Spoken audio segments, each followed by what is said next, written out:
मंद्रुप येथे जागतिक आदिवासी दिनानिमित्त कार्यक्रम संपन्न। काल 9 ऑगस्ट जागतिक आदिवासी दिनानिमित्त मंद्रुप तालुका दक्षिण सोलापूर येथे कार्यक्रम आयोजित करण्यात आला होता। आद्य क्रांतिकारक राघोजी भंगारे यांच्या प्रतिमेचं पूजन करून कार्यक्रमास सुरुवात करण्यात आली।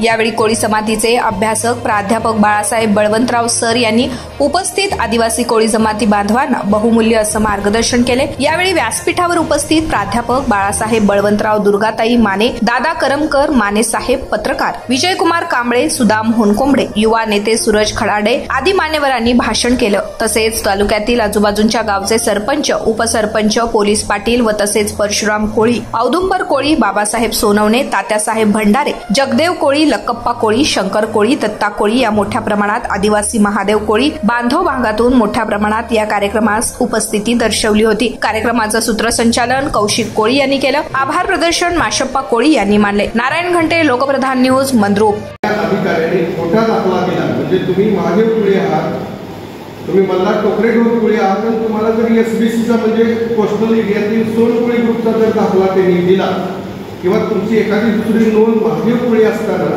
तुम्हाला जरी टोकरे ढोर आंसी कोळी किंवा सोन कोळी ग्रुपमधला जर दाखला दिला तर कायद्यामध्ये तरतूद आहे 2 वर्ष काही 20,000 रुपये द्रव्यदंडाची शिक्षा आहे। आपण त्याची रितसर तक्रार करू आणि त्याला जेलमध्ये पाठवण्याची व्यवस्था, पण ही कायदे आपल्याला माहीत नसल्यामुळं आपण फार घाबरतो आहे। कोळी नोंदी 1950 पूर्वी कायद्यानंच झालेल्या आहेत, त्यात तुमचा माझा कुणाचाही दोष नाही। माझी नोंद कोळी आहे, माझ्या गावामध्ये 36 दाखले मी काढून दिलेले आहेत। मग माझ्या घरात तर सर्वांचीच आहे, अनेक लोकांना आपण मदत केलेली आहे। तुम्हाला मदत करण्यासाठी भावाला मिळत आहोत, तुम्हाला दाखले काढून देणार म्हणजे देणार। तुम्ही फक्त माझ्यासोबत राहा। तुम्हाला कागदपत्र कोणती आणायची, फॉर्म कसा भरायचा, एक कार्यशाळा आपण घेऊया। रविवारी मला सुट्टी असते, तुमचे किती लोक आहेत असे बघूया। ते फॉर्मची झेरॉक्स घेऊन येतो, मी इथं बसून तुम्हाला सगळे घेऊन देतो, कागदपत्र जोडून देतो, वंशवळ तयार करू आपण आणि सगळे सबमिट एकदम आपण प्रकरण तिथं दाखल करू आणि अधिकाऱ्याला देण्यासाठी भाग पाडू। जिथं गरज नसेल की ही सगळी टीम आपल्यासोबत राहील तुम्हाला दाखला मिळेपर्यंत। त्यामुळे तुम्ही आपल्याची अजिबात काळजी करू नका। आज आपलं संघटन मजबूत नसल्यामुळे काय आता ग्रामीण भागामध्ये चळवळीमध्ये 20-22 वर्ष मी झालं काम करतोय। मी कोळ्याच्या पोराचं निरीक्षण केलं तर कोळ्याचे 4 घरं जर असतील गावामध्ये तर 4 तोंडाला 4 बाजू, एका तोंडाकडे नाही, एका एकत्र नाही, कार्यक्रमाला नाही।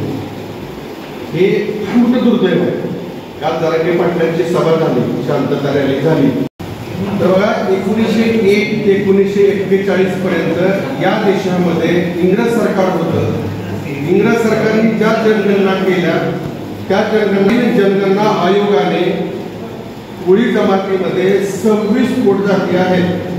त्यामध्ये महादेव कोळी आहे, मल्हार कोळी आहे, टोकरे कोळी आहे, ढोर कोळी आहे, डोगर कोळी आहे, वैती कोळी आहे, किरचण कोळी आहे, खारवा आहे, खारवी आहे, परत आगरी कोळी आहे, सोन कोळी आहे, अशा जवळजवळ 26 प्रकारचे कोळ्यांच्या पोटजाती आहेत। तुम्हाला माहित असलं पाहिजे।